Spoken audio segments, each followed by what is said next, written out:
Halo, selamat datang di Si Paham Taktik, kolaborasi antara Si Paham Bola dan Ruang Taktik yang didukung Indosiar Sport. Di video kali ini kita akan analisis laga matchday kedua Liga 1 antara Persija Jakarta versus Persis Solo. Persija berhasil meraih 3 poin pertamanya setelah menang 2-1 dan memaksa Persis kembali ke Solo tanpa meraih poin. Anak asuh Jackson F. Tiago yang nggak banyak mendapat peluang di babak pertama sebenarnya mampu tampil lebih baik di babak kedua dan beberapa kali menyulitkan pertahanan Persija. Namun Persis hanya mencetak 1 gol dan nggak mampu untuk mengejar ketertinggalan 2 gol di babak pertama, lantaran juga penampilan apik Andri Tani di bawah Mistar. Sedangkan Persija sebaliknya tampil apik di babak pertama namun terlihat drop di babak kedua. 2 gol tercipta di babak pertama membuat 3 poin perdana Thomas Doll berhasil diraih. Nah, kita akan analisis jalannya pertandingan dari segi taktikal. Let's go, kita bahas sama-sama.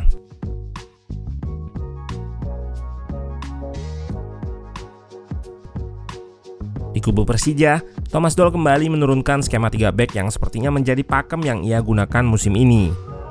Di lini depan ada Kremenchik sebagai ujung tombak yang ditopang oleh Behrens dan Rico sebagai double number 10.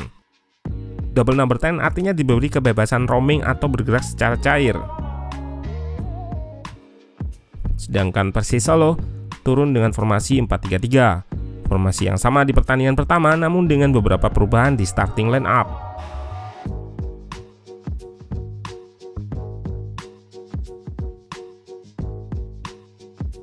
Saat build up, Persija menggunakan shape 3-3-2-2 dengan positioning 3 back yang sejajar.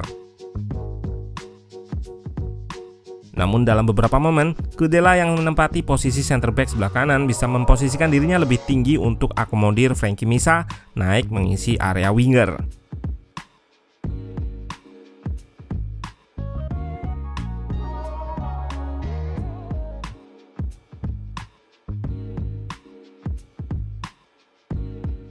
Persija kerap melakukan progresi melalui lini tengah dengan Abimanyu sebagai outletnya.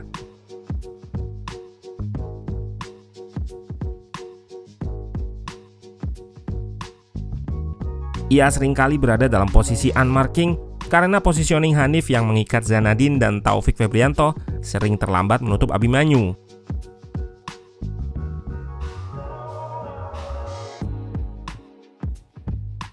Saat akses ke tengah ditutup oleh Persis, Persija juga bisa berpresi melalui sisi sayap, mengandalkan progressive carries atau dribble dari Frankie Misa yang mampu mengeliminasi block press Persis dengan kemampuan individunya.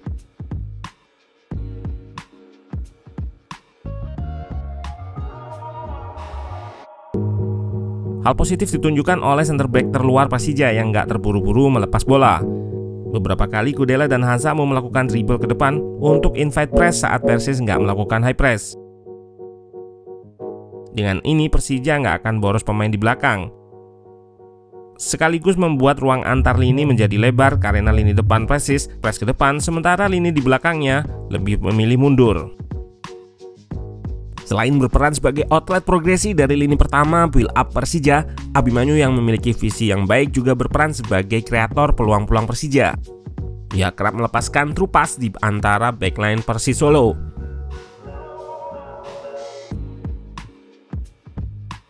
Di laga ini Abimanyu mencetak 1 assist dengan mengirimkan true pass ke Hanno Behrens.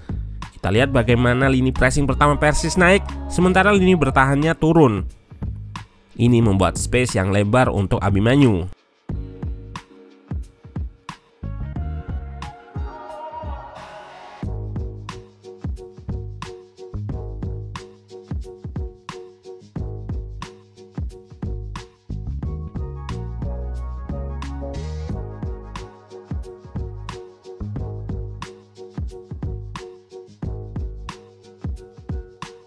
Persija memiliki 2 kelebihan dalam fase attacking.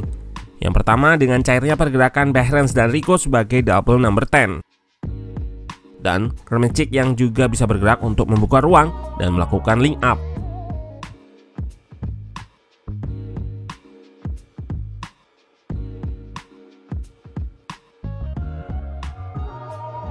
Lalu keunggulan kedua dengan memanfaatkan wingback mereka, terutama Frankie Misa.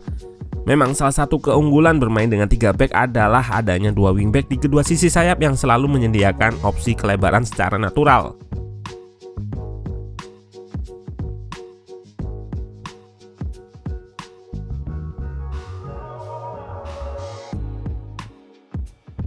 Kedua skema ini bisa terlihat di klip berikut di mana Rico dan Behrens melebar ke sisi kanan untuk overload mengikat pemain Persis dan Frankie Misa melakukan overlap.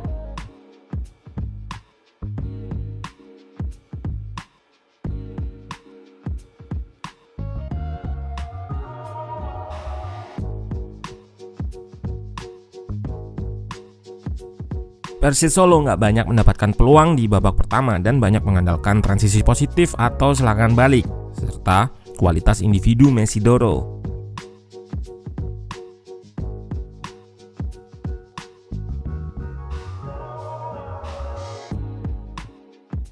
Di babak kedua, Jackson F. Tiago melakukan perubahan taktik dan pemain dengan masuknya Irfan Bahdim menggantikan Zanadin Faris.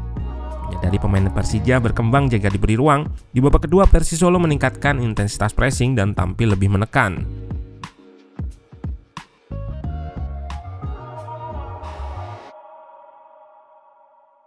Persis menerapkan high press di depan dan lini belakang akan melakukan press agresif saat bola masuk ke area Persis. Hal ini tentunya kontras di babak pertama tadi.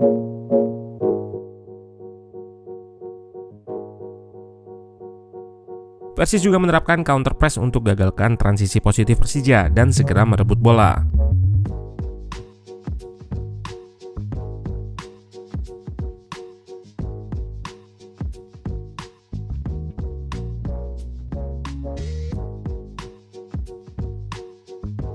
Dalam fase attacking, Persis bermain lebih direct. Tujuannya adalah untuk mengeksploitasi garis tinggi pertahanan Persija.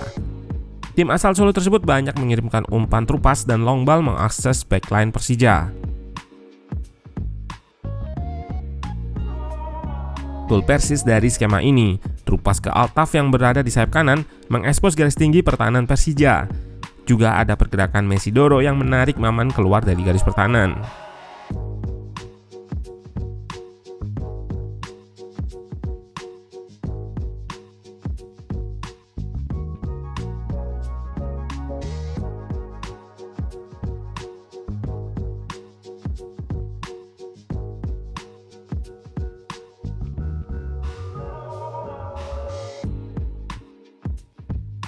Pertandingan kali ini menunjukkan bahwa masih ada celah dari Persija.